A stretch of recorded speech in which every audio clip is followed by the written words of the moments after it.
Hello, everyone. We are back with Lilac and Hayden in part 5 of My Enemy's Daughter. I hope you will enjoy this one. Red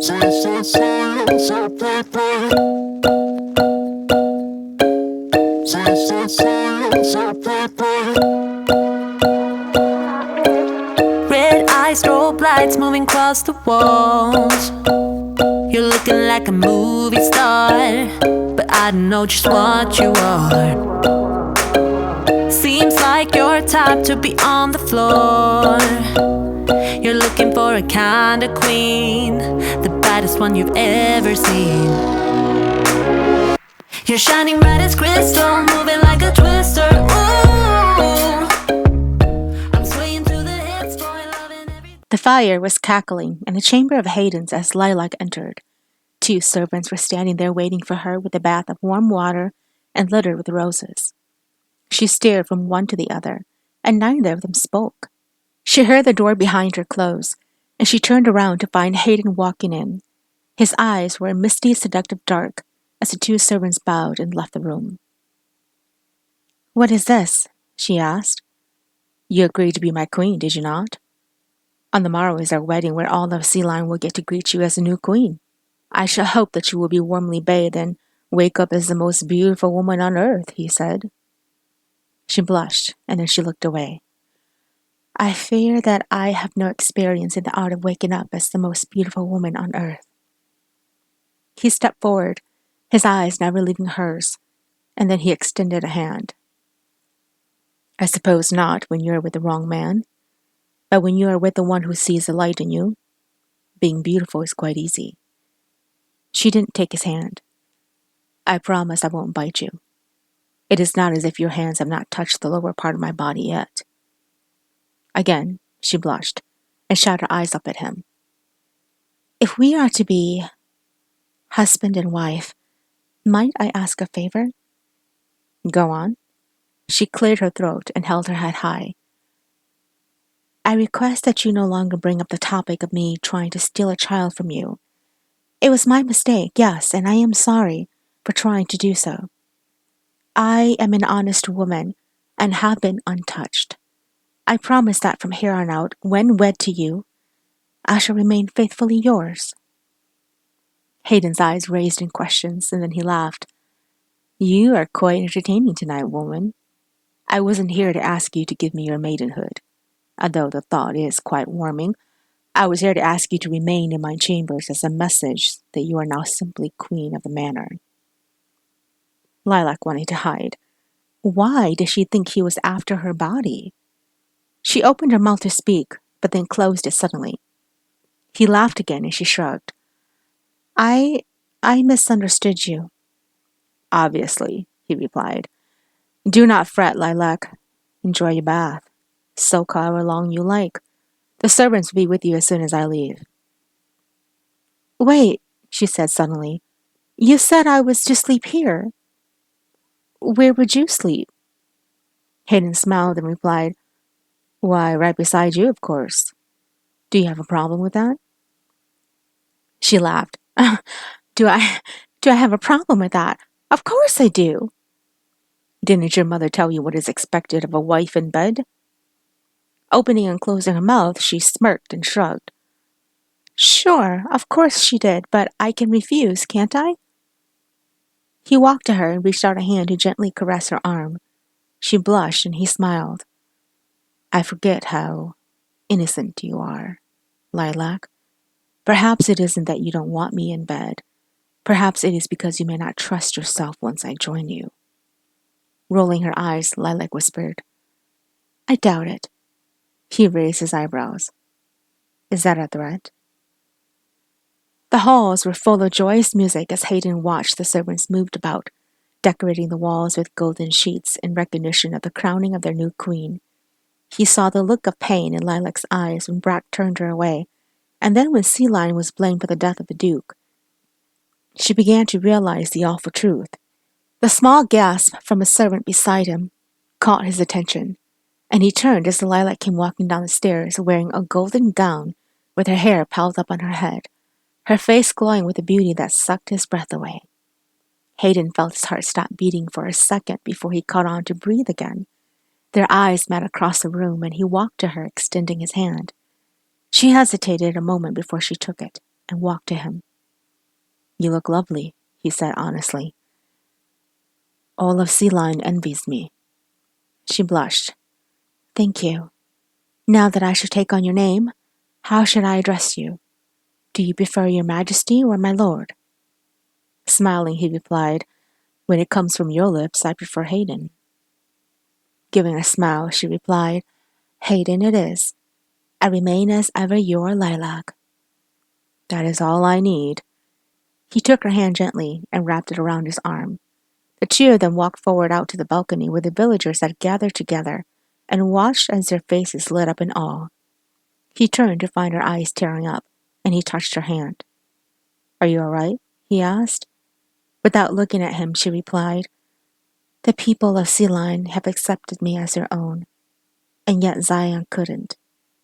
Today, I stand before them as their queen, and I shall endure the wrath and drink in celebration with them." He smiled. "Silion is yours, my lady, as is this manor and my heart." She finally turned to look at him. "Thank you." Hayden smiled and turned his attention back to his people. He raised a hand and silence washed over. "My people of Silion, perhaps you have heard that war will be coming toward us, for Zion has falsely accused us of murdering their duke. But fear not anything, for we have always been victorious. No matter what happens, it is my duty as your king to keep you safe. Today I take on a bride, your queen. Yes, her history was Zion, but her future is Silion. Standing here with me today, she has turned her entire heart over to you." She smiled and stepped forward. "People of Silion, I come to you with an open heart of acceptance, and I hope that you will return that acceptance to me. I may have grown up in the city of Zion, but today Silion proves to me that Zion was never future for me. You are my future, and today I lay my hands at your feet and ask that you give me a chance, as queen, as woman, as warrior, to keep our city walls safe." Everyone cheered, and he walked up to put his hand on her waist. He smiled, and then he turned her around and, without waiting for permission, kissed her as the villagers proclaimed with victory. Went down crashing in my own bed. There ain't no words when you're sleeping with shame. All out and yet still wide awake. There ain't no prayer when you're sleeping on nails. When words fail you and all that you can do is look away. Yeah, and the image in my mind is burning each other down. It's pain. If you could only say it's you, always you. And baby, I'm sorry too. I twist and I turn, babe, I'm lost in my core. The bridal chamber was waiting for them as Hayden opened the door and led his bride in. She was nervous, and he could tell as he gently pushed her in and closed the door behind them. It had been a long day of drinking with the villagers, and while the people were still celebrating, he ducked away to find his bride. Together they made their way to the chamber where he asked for guards to keep others out. "If we don't return, the people shall come looking for us," she whispered. "Let them," he answered. "I would like to spend this time with my bride. I have been watching her silently all day long and had been thinking about this very moment." She blushed. "I'm not good with this. I have never had a man before." "Good. I like to hear that I am the first. Don't worry. I'll be gentle. The first few times will hurt, and it may be painful, but I promise that once your body becomes used to mine, it will feel good, really good, and you will enjoy it." She began to breathe unevenly. "And if I don't?" Smiling, he replied, "Then I shall try over and over again to please you until you tell me it is good." "How long can you last, though?" "I've been known to do many rounds, but I like to be gentle with you. Let's just work on the first round." The next morning, the sheet containing the virginal blood was hung in the dining hall to proclaim the innocence of the queen and that she now truly belonged to the king. Upon seeing the sheet, Lilac's face blushed as she remembered last night. Bashir woke with his arms around her, and she had felt safe. When the servants were helping her to get ready, she felt sore and needed help walking. They only giggled, and she had blushed severely so that they started laughing at her. But now, as she sat in the dining hall eating breakfast, she was feeling quite confident of herself, except that her husband had kissed her good morning and then left her. She had no idea where he went, and she hadn't known what was expected of her as queen. "My queen," a servant said as she came in to refill the cup, "King Hayden sends word for you to join him in the garden after breakfast." She thanked the servant, and one of them followed her outside where the warm sun greeted her. As she made her way to the garden, many of the servants bowed and smiled at her. When she reached the entrance, he was standing there, and the servant who had followed her dismissed herself quickly.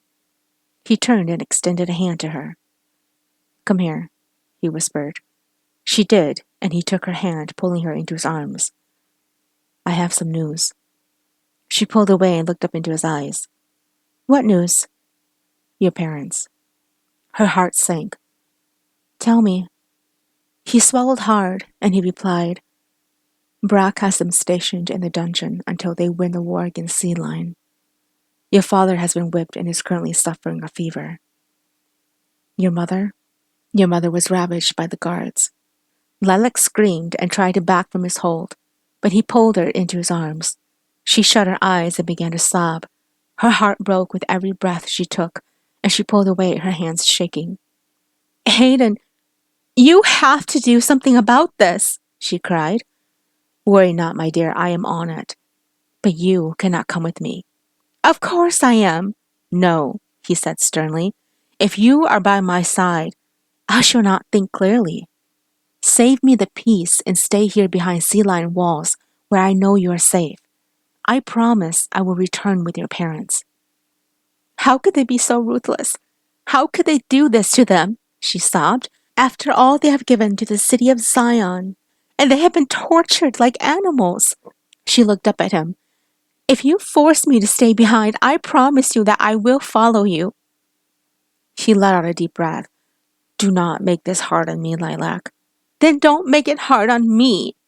These are my parents, and being with you, I know I will be safe. Besides, better you let me come with you in your sight than me trailing behind you alone." "You will be the death of me," he whispered. Deep end, we're alive, living life underwater. Let's spend all we've got getting buzzed. You pretend you're a god, I believe I'm a soldier. We play hide and seek till you draw. Love ain't got nothing on me, bad boy. Running, I'll catch you. The land was quiet as Hayden marched along with Juno and the few hundred soldiers. Lilac sat on a horse beside him, dressed warmly as the wind blew harshly against them. They had been riding for 2 days now, getting closer to Zion, and his heart was heavy. The distance between them and Zion was too far, and he was afraid that by the time they arrived, her parents would not be able to return home with her. He had never had to feel this way toward a woman before, and it was foreign to him. Finding the right words to say was even like finding a needle in a haystack. Sometimes the words he said turned him into a fool in her eyes, and he never once thought he'd be the one to care what he looked like in another's eyes. From the moment she became his queen to this very second, he had vowed that he would honor, protect, and respect her.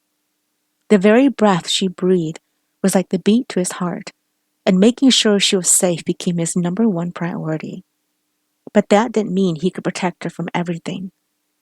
There were some things he knew that was out of his control. "You're awfully quiet," Lilac whispered. "May I know what is brewing in that mind of yours?" He took a deep breath. "War is not something you're used to, my queen. There are many things that may surface that leaves the eyes sore. Apologies from me first that I did not prepare you for what is to come. You must remain strong, for the future holds many things your virginal eyes have not seen." She looked away. "I thought about it, yes. There are much I have yet to experience or learn about the ways of the world. War is one of them, and blood is another. Before I came to be here, all I knew was that when the drums were sounded, we ran to hide. The bodies that were burned or the cries that were heard, we were taught to ignore all of it. I would just wake up to find widows hugging lifeless body of what was their husbands, and fatherless children who roamed the empty streets looking for someone to be assured they would be okay. Lilac looked up at him. I never once thought to consider that it would happen to me one day. My freedom was taken from me the moment they forced me to marry the Duke. I may have gained a title as Duchess, but I was still a prisoner. Only when I became yours did I realize how little I knew of man and his greedy ways. He smiled. I like how you worded that. Worded what? When you became mine, he whispered. It haunts a man's memory what happens between tangled sheets. She blushed. I speak of war, and you speak of things rather intimate. Your tongue knows no bounds. My tongue has been in better places. Again she blushed and remained quiet. On a different note, my queen, I warn you that what you are about to encounter will leave your emotions at high stake. Perhaps what you are about to see will weaken your very soul, but I want you to promise me something. Yes? I want you to promise me that no matter what happens, you will return home with me to Silion as my queen. She smiled. No worries, Hayden. I am the queen of Silion, and I shall remain faithfully forever. They arrived in Zion borders shortly in the evening. The castle walls were boarded, and the city looked like a stranger to Lilac as she got off her horse and crouched down beside her husband. Juno took the horse to tie as she felt her heart beat rapidly. This was once her home that she couldn't let go, and now all she thought of it was that it was an enemy. What is the plan? She asked. We wait. We can't let them be an advantage to us. Zion city walls are guarded well and high. I will send Brack a message to have him meet me. I need to know his terms. I should go with you. She saw his concerned look. Either you let me go with you or you're not going at all. Damn you, Lilac. He turned to Juno. Make camp for the night. Keep fires out of eye reach. Camping during war was something Lilac had never done before, and she wasn't sure what to expect. Her husband hadn't been in with her, and she had been told to lay low, keeping herself out of sight. Who could sleep with the thought of being so close to her parents? Her heart was hammering every chance it got, and no matter how she tried to control it, it had a mind of its own. She wanted to leap through the forest and run to them. Although she had threatened her husband, fear was a big lump that formed inside her. She didn't know what to expect during a time like this. She didn't care about the blood and war. She just wanted to see her parents. My king! Juno's voice came from outside. A messenger arrives. Lilac pulled open the curtain of the tent, and indeed saw a man arriving on a horse with a torch in hand. Juno and Hayden went to meet him, and then suddenly Hayden yelled out something she couldn't understand. But when he turned to look in her direction, she suspected it had something to do with her. He began walking toward her direction, and she moved out of sight. When he lifted the curtains and entered, the look on his face told her he hadn't been happy about the message. What is it? She asked. Brack wants to exchange your parents. For you. Her heart dropped. Why does he want me? I don't know. She took a deep breath. I'll go. No, Hayden said sternly. Although I may not know entirely his intention, I understand his reason. I can't let you go. Why not? She asked, anger filling her. How can you not let me go? My parents can be saved if I go. You have to let me.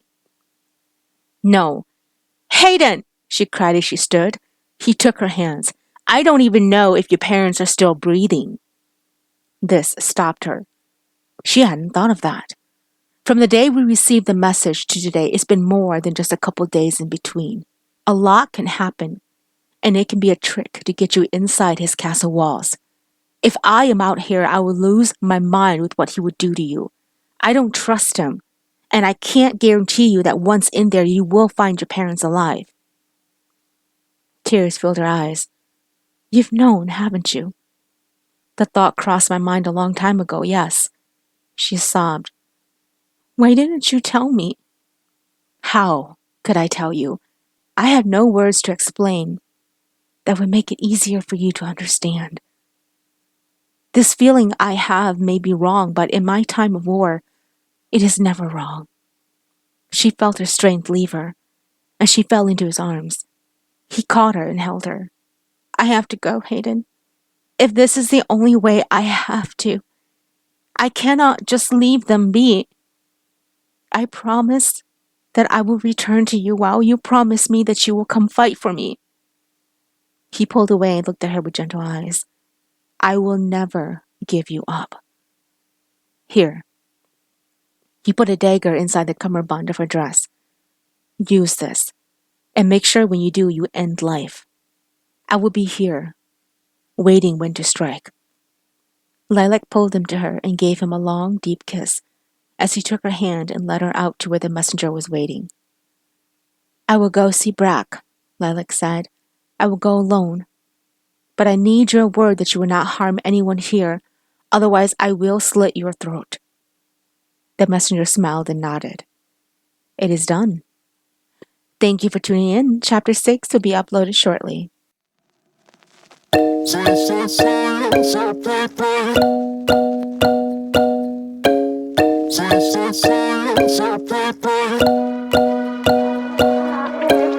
Red eyes, strobe lights moving across the walls. You're looking like a movie star, but I don't know just what you are. Seems like your type to be on the floor. You're looking for a kind of queen, the baddest one you've ever seen.